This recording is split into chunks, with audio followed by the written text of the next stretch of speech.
Greetings, ladies and gentlemen, and welcome back to the Warbirds tournament. This is episode 6, and I am your host, Chromoid. Today we're going to be watching two very different craft, very different styles, two very different color schemes even, fighting each other for a place to continue on in the tournament. Over here on the right, we have Skullsploder's Axe, a very one-dimensional, or two-dimensional I should say, fighter. It's very, very flat from the front and the sides, but very wide from the top. Also features a very nice color scheme. Sorry about that. We have two different shell types. One appears to be tracer backed, and the other one appears to be some sort of Sabo base bleeder, I believe. There's a PID there for stable flight, and one 6-barreled Gatling on the front. I assume that's 18mm autocannons. That's what it looks like anyway. Oh, and we have ammo barrels on either side of the wings. These provide all the ammo for the plane as far as I can tell, but they're on the outside so that when it tilts and twists, anything using aim point selection is going to have a very hard time hitting those ammo barrels. And over here, by Fungi Mungi, we have the Astrapia MK. I hope I'm saying that right, Fungi. There is an ammo barrel on either side of the tail. Again, distractions for anyone using aim point. Two very big engine pods on the front. Four separate data blades for redundancy. And two hefty looking 6-barreled Gatlings. I assume these are also 18mm. I haven't really checked, but they look like 18mm. Yep. There are your two contestants. They'll be fighting for a spot in the tournament. The winner goes on, the loser goes home. Fighters ready? Dogfight. And we're off to a relatively smooth start here. They both appear to be going for a very long sweeping turn. Oh no, check that. The Astrapia is going for a long sweeping turn. The Axe turns relatively quickly, it would seem. Tracer fire. Oh, it looks like a burst fire, so it fires all 6 Gatlings at once, and the front one is a tracer. So it leads with the tracer, so the others can follow behind and have more accuracy. And there goes aiming for the ammo barrel. Pieces of tail flying off the Astrapia, but it's okay. Hasn't lost its ammo barrels, hasn't lost its stability, it would seem.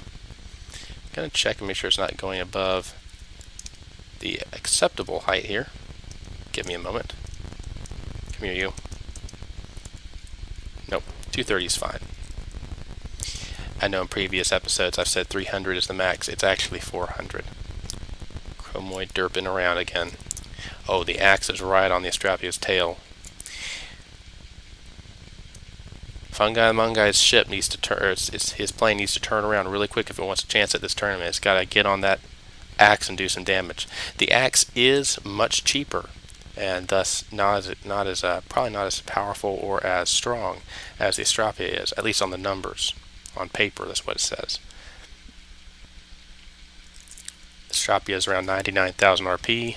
The Axe is just shy of 60,000, meaning that they still get to have a 1v1 fight, since the Astrapia cannot be 3/4 over the Axe's RP.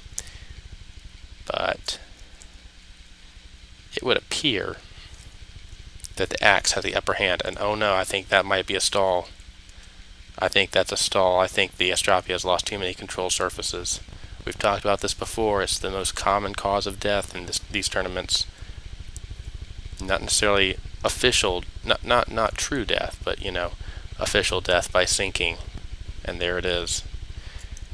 If the Axe can get another shot in, he can knock it below 80%, and then the Astrapia will really and truly be done. Oh, but it's coming up again. Let's give it a second. Let's give it a second, see if it can pull this off. The rules do say if you can come back up out of the water, you can continue to fight. So if the Astrapia can come up like this, it might be able to lift off. And it has. Look at that. Beautiful. Alright, can it level off? Oh my stars, look at that.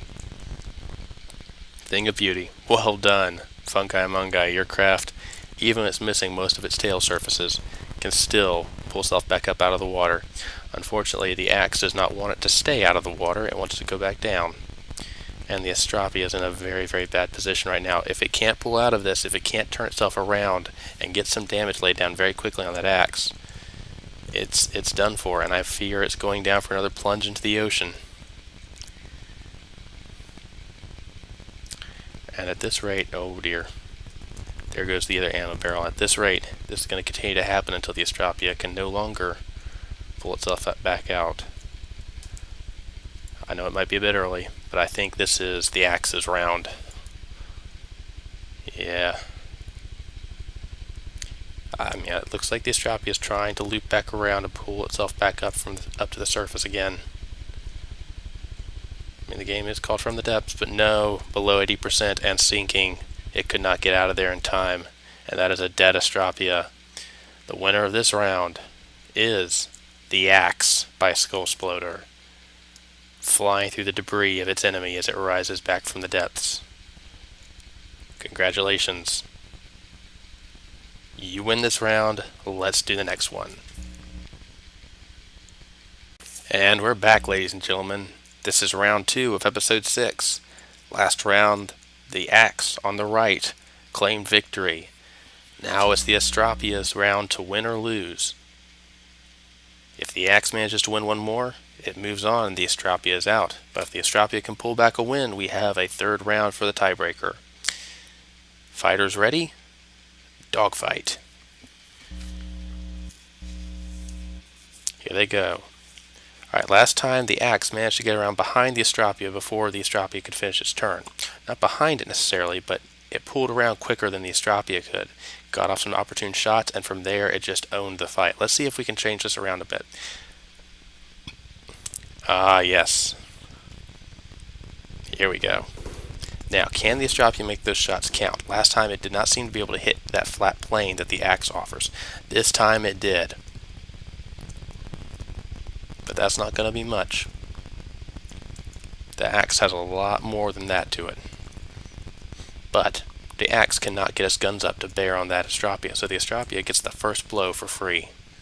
Let's look at how bad this is. Ha, nothing much. I suspect the Axe could fly with a lot more than that missing. So can the Astrapia, but it tends to like to go into the ocean after about 90% damage.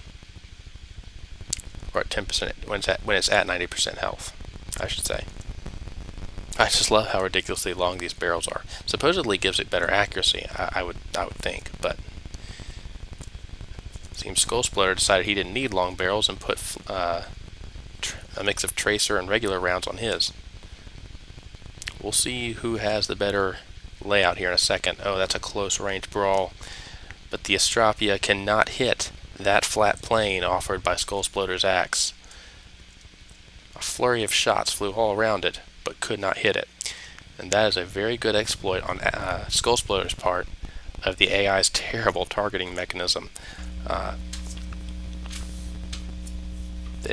Honestly, any mechanism is going to have a hard time hitting a flat plane like that. That's a 3-block tall craft. Its fuselage is the tallest part of it, and it's very, very narrow. So trying to hit those broad wings is going to be all but impossible unless it tilts them to the point where the Astrapia can get a bead on it. If that flat surface is turned towards it, the Astrapia can easily draw on it, but that's not seeming to be what's happening. The axe comes on it head-on, fires, and scoots. And the Astrapia has a few more tail planes down. Although this time seems to be hanging in a lot better. It's not taking as much damage as it did last time.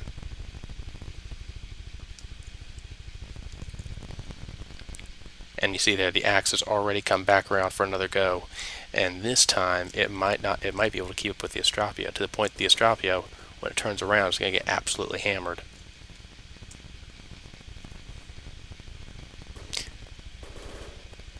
Very elegant little delta wing going on here.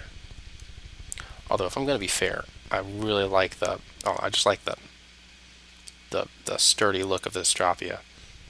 It certainly doesn't take much damage to its wings or fuselage. It's that tail. That tail is what seems to get it every time. Can it get a... Yep, it got some shots off. Ah, there's some pieces going off the axe. And the axe is missing a few more tailplanes, a few ailerons, but it's nothing it can't fly without, I don't think. It's a much closer fight than last time. The Astrapia is managing to stay aloft, juke out a few of the shots for coming out from the axe. The axe is still relentlessly pursuing this aircraft. It's a very dogged, determined little craft, and it's so hard to hit that even when the Astrapia manages to get around and gets guns on its target, it struggles because the target is simply impossibly thin. It's hard to hit it. I suspect that PID, making the axe remain very flat and not wobble much, is helping a lot too with its profile. The use of profile seems to be the main feature of the axe. The thing that keeps it alive in this tournament. It's doing a very good job. Oh, the Astrapia nearly hit the water there. It's okay. It can still fly. It just came very, very low during that turn. Probably has lost some airspeed due to damage to that data blade. I don't know how much power each of those generates. Yeah, it sinks lower every time it rolls. It's got to pull out of that or it's going to hit the water. Oh no. Nope, that's it. The Astrapia has crashed into the ocean again. Now can it pull out? Can it pull itself back up into the air like it did last time? Or is it well and truly gone? Has the axe done enough damage? The Astrapia is not at 80% or less, so it should be okay, but that hill is fallen in a very unfortunate place. Even if it wanted to come back up, I don't think it can because that terrain has just blocked it in. Yep. And it will push itself into that terrain, and there it will stick. Unfortunate, but that is how it goes. And so, ladies and gentlemen, I am pleased to present to you the winner of this match and of this episode, Axe by the Skull Sploder. And it looks like it's going to take a dip to go after its prey. I'm not done yet with you yet, Sonny Jim. Get back here. Nom nom nom nom nom nom nom. Oh my goodness, Skull, your craft is truly bloodthirsty. It has gone to submarine mode to go after its prey. Sadly, it couldn't get its guns down far enough, but it certainly wanted to, didn't it? Almost a perfect trajectory into the water. I need to rename it from the axe to the pelican. And now I'm just being silly. Anyway, that is it, folks. Thanks for watching. Hope you have a good day. Bye-bye.